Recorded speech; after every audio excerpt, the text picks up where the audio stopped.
At the time of writing, we do not yet know how important the 1st of May demonstration will be this year. Unfortunately, we do not have high hopes. The Democratic Socialist, who could ensure a solemn demonstration if only they committed to this agitation, in which class struggle could really be affirmed and organized, a tenth of the effort they put into the election campaign, staged the event indolently, merely because at this point staging it is a habit. Right from the outset they strove to turn the workers' strike into a labor holiday, mounted, if possible, with the assent of the masters, and they so far as to want government to declare it an official and mandatory holiday. And they are now carrying on in the same vein. They are afraid of playing with fire, afraid that the people might start to become conscious of their own strengths, and start doing things for themselves.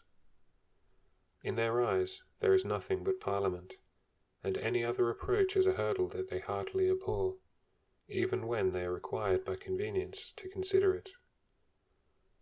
And what about us?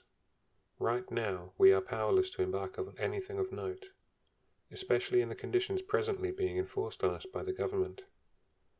This is to our shame, for the fault is largely our own, but the shame and blame would be beyond repair if we did not have the courage to own up to it, and if we stayed on the wrong road.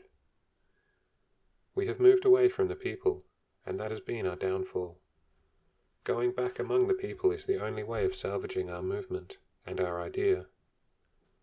It is through our efforts that the great Workers' International must be reborn, corrected, and bolstered by the experience and study of the last 25 years, so that every 1st of May it will be able to review its forces and, once strong enough, achieve the yearned-for emancipation. We need to get it into our heads, since the facts furnish us with daily proof of it, that things cannot be improvised. Making preparations a fortnight in advance for some one-off publication, issuing an 11th hour appeal to the people who do not know us, who may never have heard of us or our ideas, is of little or no use. In order to succeed, it takes long-term, constant, day-to-day work. It takes practical work done in conjunction with resistance societies, cooperatives, and educational circles, of gradually marshalling, organizing, and educating all the fighting forces of the proletariat. That much we promise to our comrades, that much we ask of them.